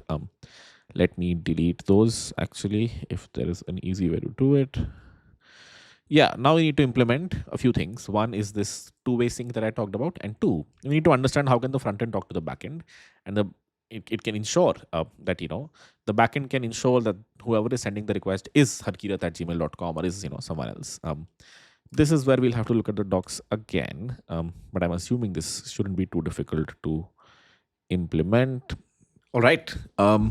Now, once the user is signed in, and let's say they eventually want to create a conversation, basically hit any of these, authenticated endpoints. Let's start with maybe this one, get conversations. What we want is basically some sort of a middleware, right? So let's create a middleware in the backend.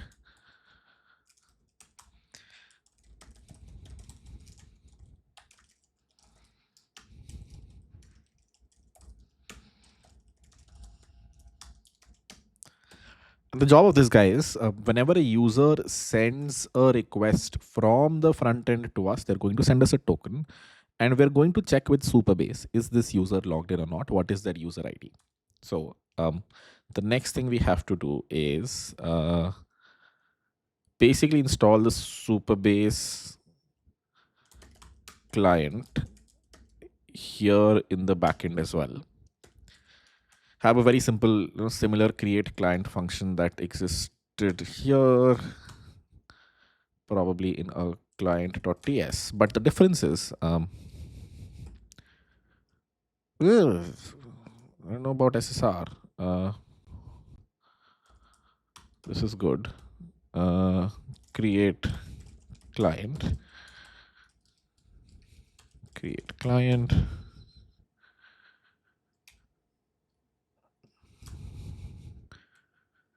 Configure the local extension of create client. Oh, my bad. Create Superbase client.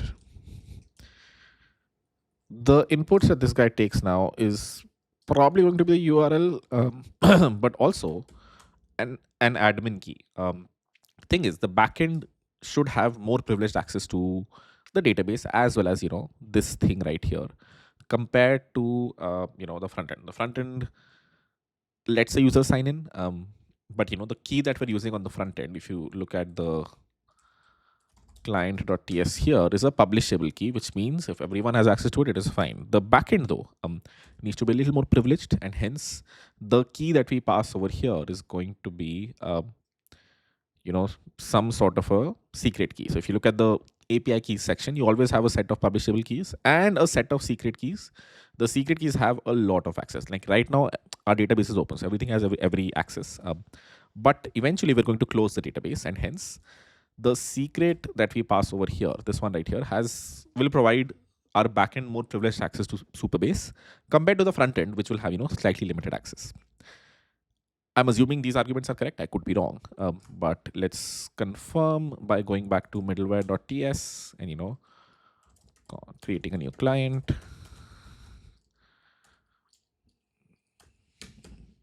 And of course, this should come from the env file.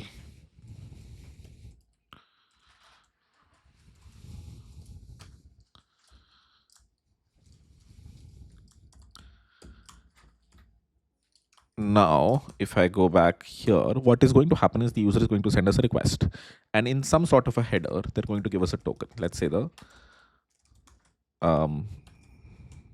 authorization header. Now we need to check with Superbase. Is this a valid user or not. Client dot auth or admin, I think, get user. What info? It expects a JWT. I don't know if this token is the same thing. Probably would be token. I was looking at the docs. Let's see. The docs stated auth admin retrieve a user. There we go. Get user by ID. What I really want is get user by some sort of a token. But it's superbase.auth.admin. Superbase.auth.admin dot get user by not ID but something else.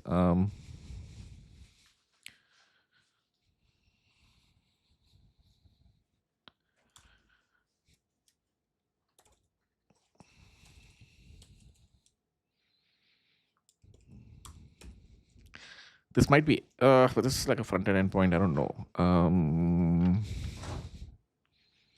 Let's see. Let's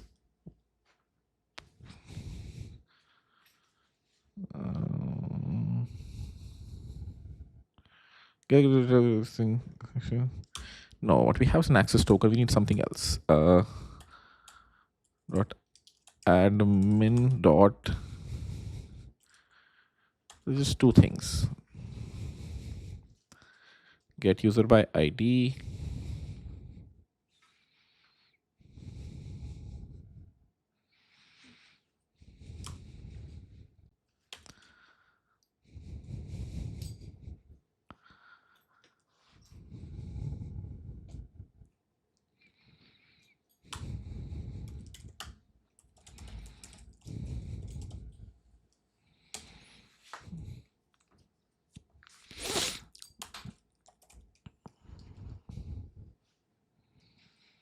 Let's go with get user for now, even though I know this is incorrect. Const data equal to this thing, const user equal to data dot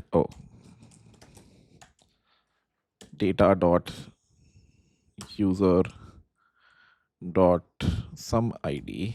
There we go.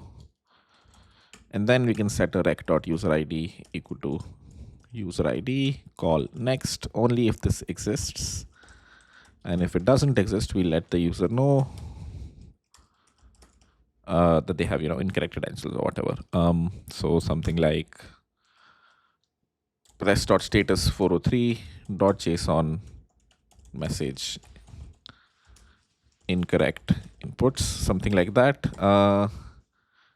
Let's attach this middleware to all the endpoints because all 4 of our endpoints are authenticated. Cool. And now let's see if this works. If I go back to the frontend index.ts or app.tsx, my bad, dashboard, if the user is logged in, we, along with the logout button, probably need to, show them their existing conversations, something like that. So I probably somewhere here, use effect, user, if user, is there a user dot, JWT?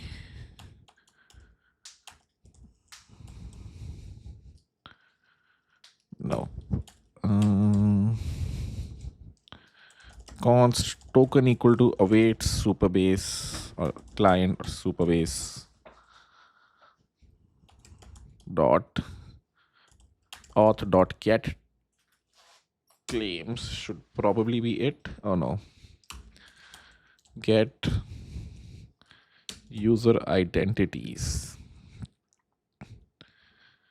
returns. Yeah, no data here either. Get session returns something like this.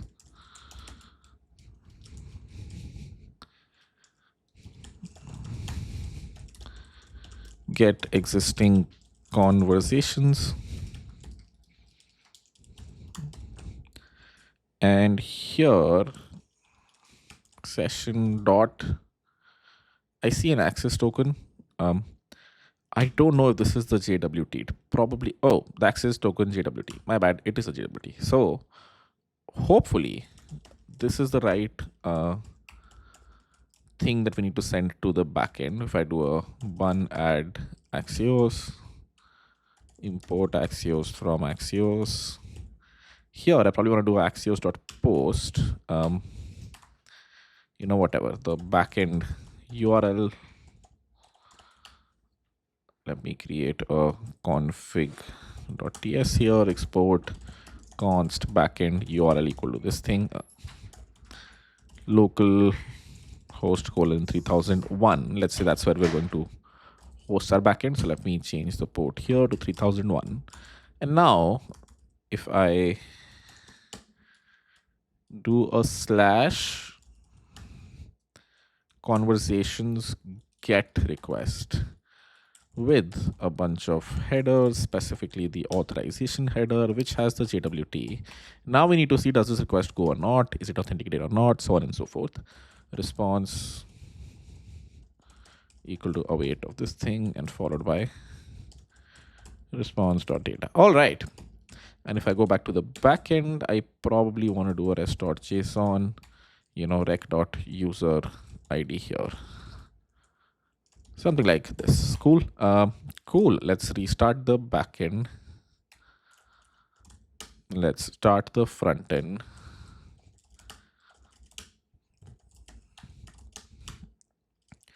Let's go to the front end, sign in, log in with Google, this user ID. There we go. Now I'm logged in. And now if I look at that specific request that I'm hopefully sending, not sending because again, I forgot to call get existing conversations, this specific function. Now that I call it and refresh, I see an error, a course error. So I'm going to go to the backend and quickly do a bun add course followed by import course from course followed by app.use course. At types / course is also something I need to add. Bunindex.ts, refresh. And this time, oh boy, I get a 200 status code with a response that has nothing. Oh, my bad, this one right here. User ID, UUID. Beautiful. So it does work. If I go back here and see the users table, authentication, get here, that's the user ID. Beautiful. Everything is good. Or is it? We have been able to finish this part. What we have not yet been able to finish is this, the two-way sync. This is going to get tricky. There are many ways of doing this. I hope you guys understand why this is important. Why you need to, why you need to make sure that the user exists in our database along with the Superbase database right now. The user exists over here, but notice neither of these users exists over here in our users table. In our users table, it's sort of empty right now. So every time the user signs up or signs into our website, we need to put an entry over here, which there are many ways of doing. One is, go to the auth section and create a auth hook. Okay, whenever a new user is created, in fact, before a user is created, run a Postgres function that puts the entry there, or send a webhook to your backend that puts the entry in the database. These are cleaner. These are harder to test locally, which is why I'm going to use a very dumb approach of doing this. This is like very dumb. Why? Because this will just slow everything down. But what I'm going to do is, whenever a user is trying to access an authenticated endpoint, whenever is like an overstatement. I should probably not do this every time, but for now I'm going to check if the user exists in the database. If it doesn't, I'm going to put that entry in there. So if I look at schema.prisma, this should ideally be unique, right? Email should be unique. And everything else is fine. Let me migrate the database again. Let me export the database URL and now migrate the database.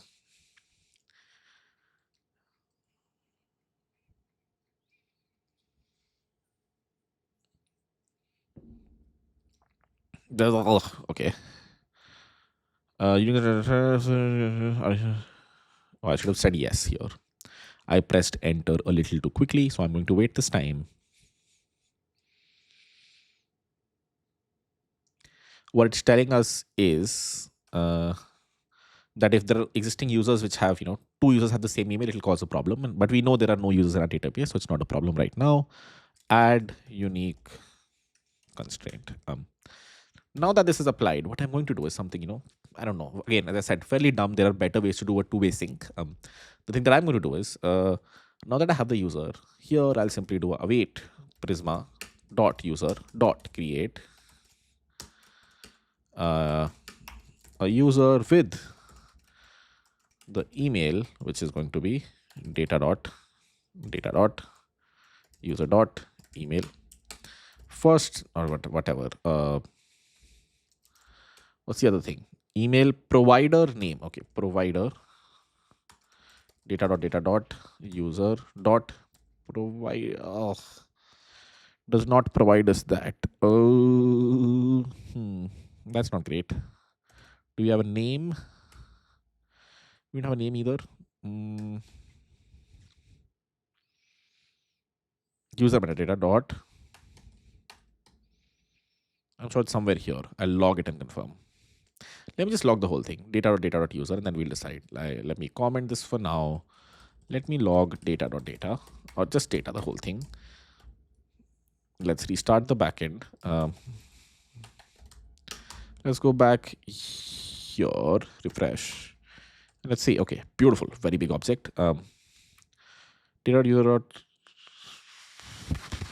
Okay, let's do a JSON.stringify of this so it's more readable.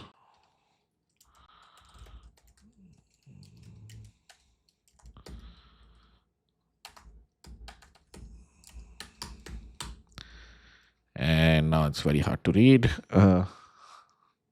There you go. Provider Google app underscore metadata dot provider. So something like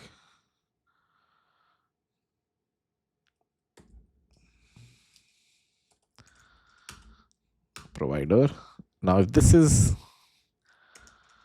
Google, then Google, else GitHub. Beautiful. Slightly fragile, but works.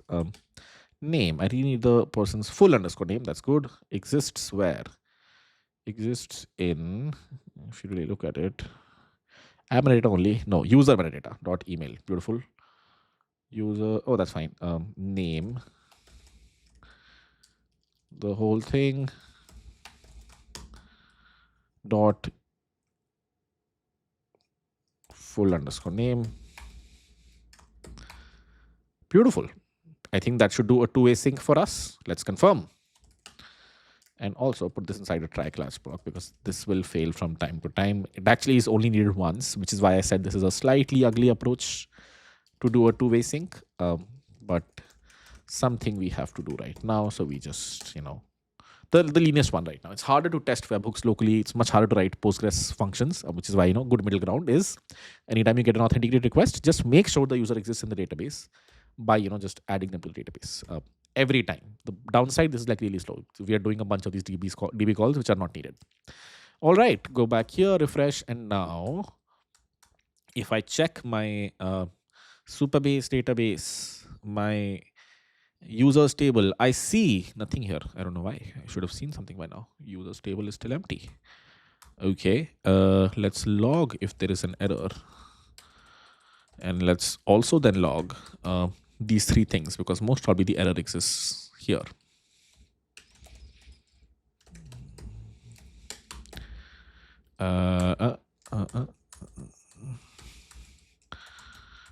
This one right here and sorry, here and now. Okay, bunch of errors, very big error. Null constraint. Where is the null constraint? What's the thing? Let's see. What did we log? Wait, we didn't log anything. Oh, log it before, please. I'm sure one of these is undefined. Then we'll figure out which one. Oh, I think it's undefined. I see a email, I see a provider, I see a name.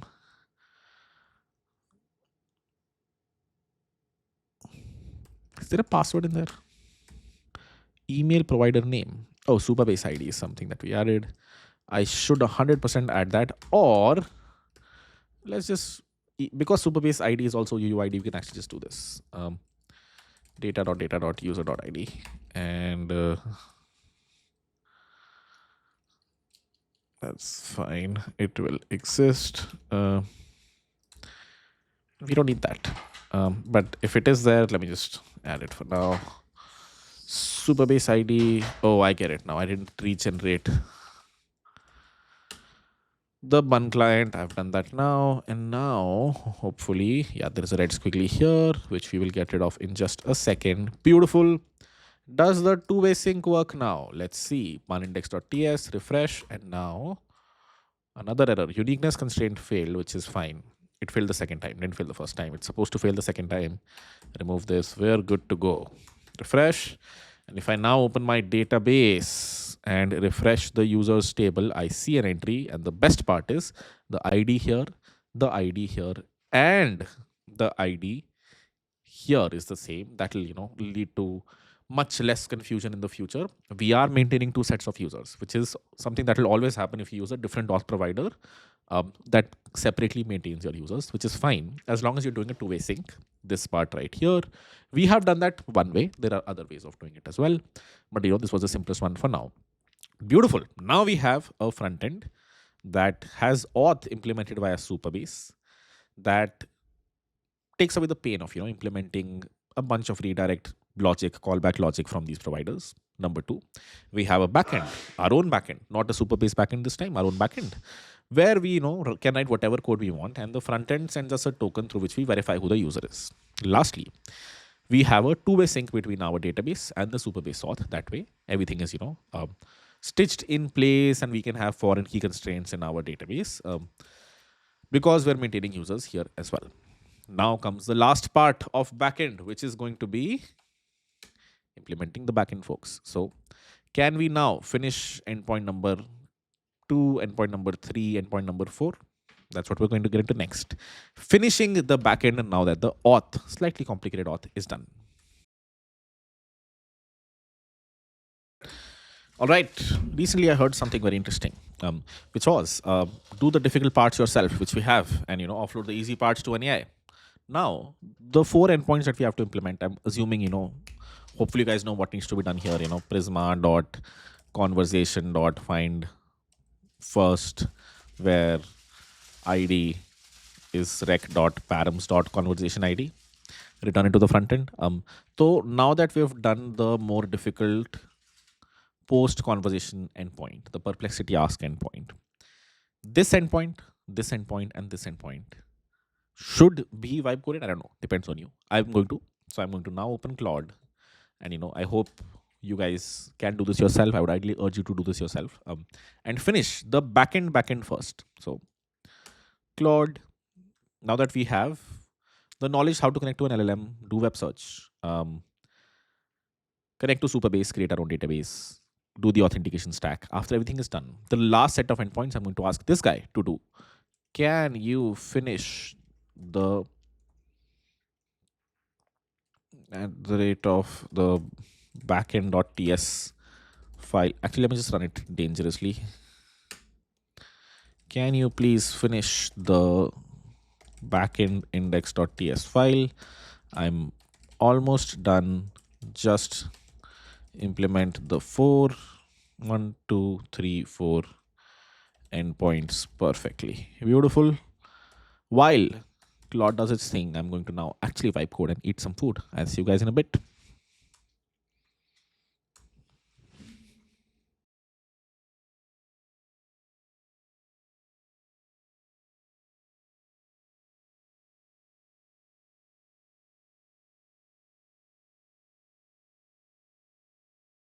All right, time to review what Claude has done. First things first, beautiful thing. It declared the, well, I've done it separately, but did the right thing over here, got rid of the type errors that we were seeing over here, which is great. I would do it in a separate file, but this is fine as well. Uh,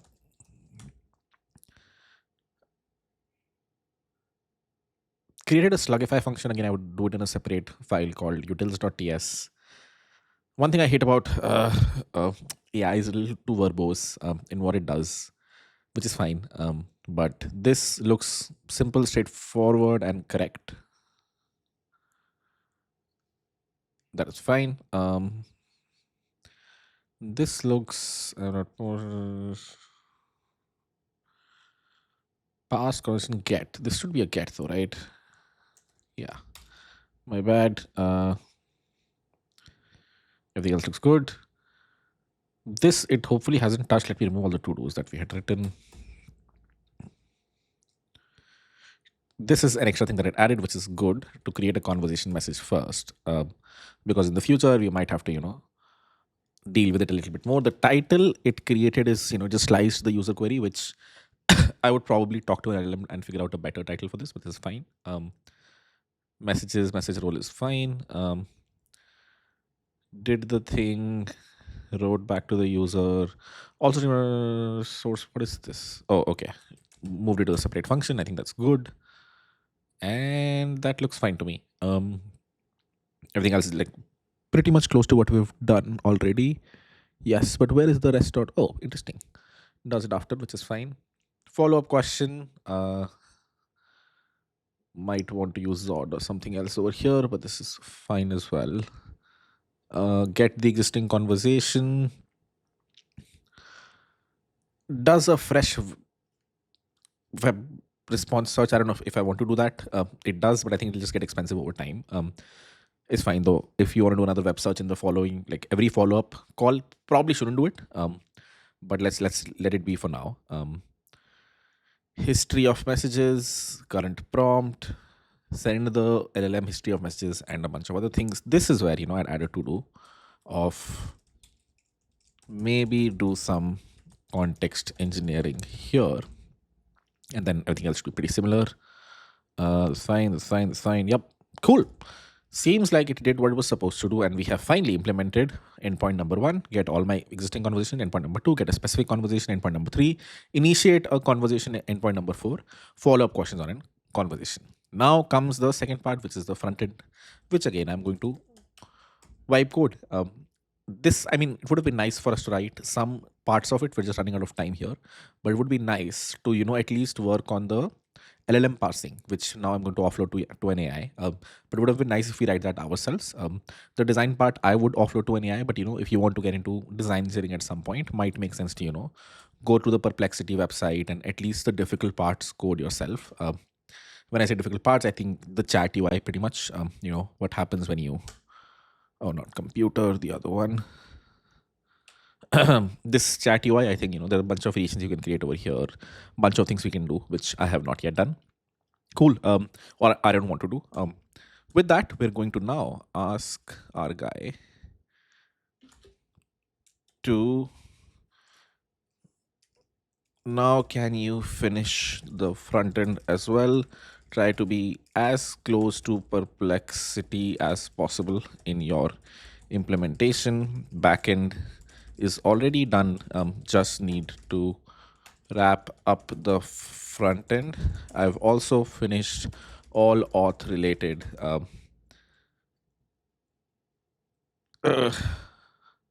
implementation on the front end and back end.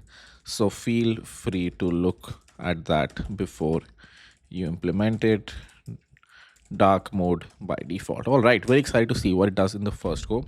There is also a use the front end design skill, a skill that I have, it's a publicly available skill that just lets you design front ends really quickly or very aesthetically.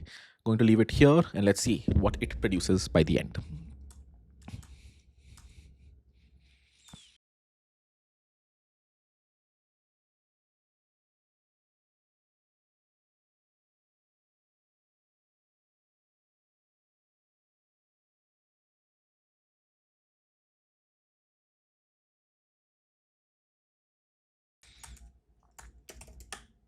All right, very excited to see what it's done. Do we have the backend running? One dev, front end is running. One index.ts, backend is running. Very excited to see what we've created here. And oh boy, that looks not great. I think there is some tailwind issue over here, which is always hard to debug.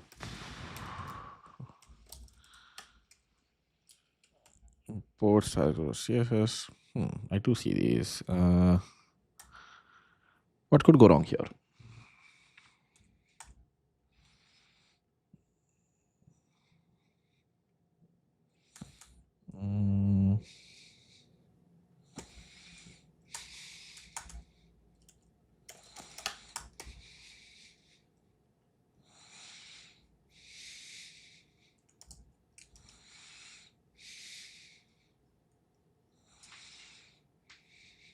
Yeah, I can't find the tailwind styles, which is solvable tailwind CDN link. I mean, that's the simplest solution. But there are better solutions as well. I'm going to just stick to this one though. I think that should do it. Index.html.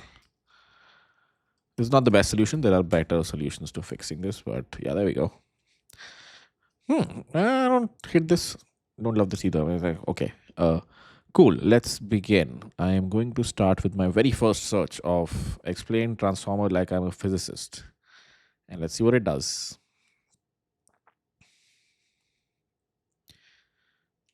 Okay, I don't hate that. A lot of things I would change. The front end can be much better. Sidebar is scrolling down, which is not great.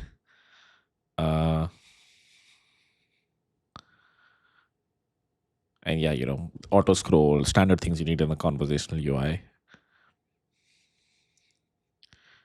But glad to see it's working the first go. The sources appear later, which is fine because they come towards the end, but maybe they can come first actually. Yeah, we should ideally stream the sources first because we're getting them first. So yeah, let me wait for it to finish and then we'll do it. Few changes, let me just write them down. Sidebar scrolls down and becomes very big. I scroll down the conversation.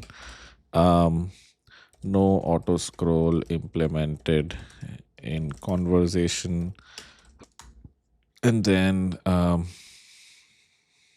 like the related questions.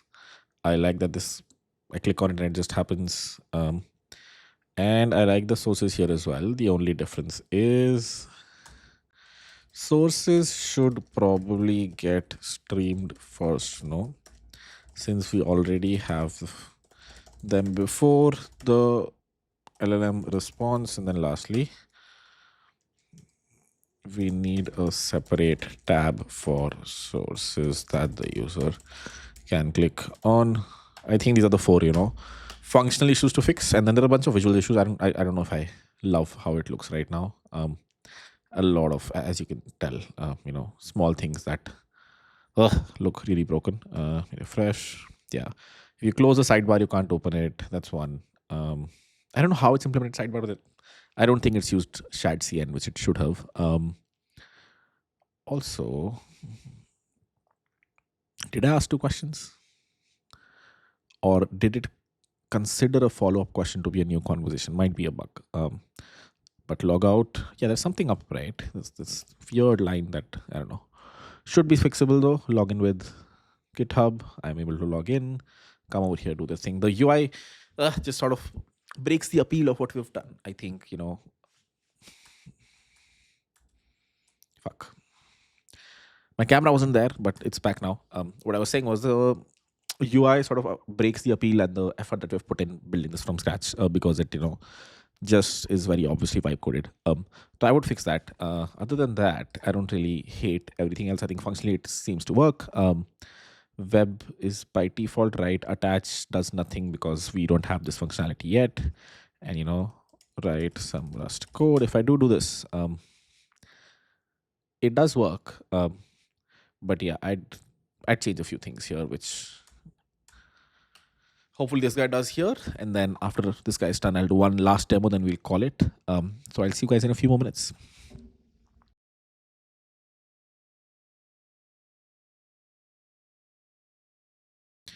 All right, one more round of prompting. Let's see where we're at.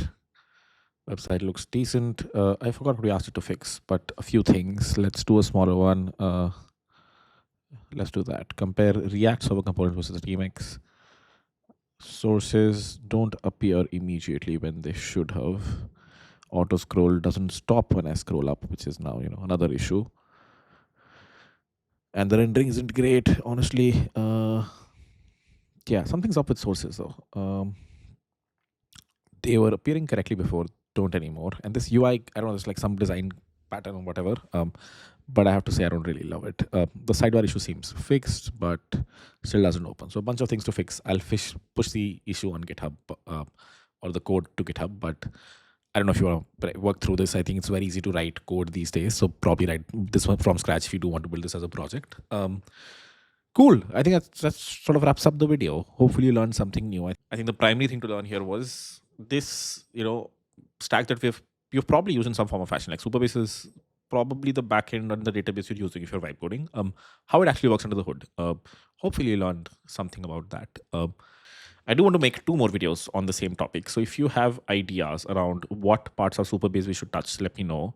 They now have a bunch of things. I mean, not now. They've had real timeliness, which is very equivalent to Firebase. We can build something with that. They now, I think, have vector databases in some form of fashion. We can build something with that. We have not yet done the client to database, basically using Supabase as a backend. Yet we can try that. So let me know what you guys want to see in the next video. Let me know the project ideas as well. With that, we'll end it. I'll see you guys the next one. Bye bye.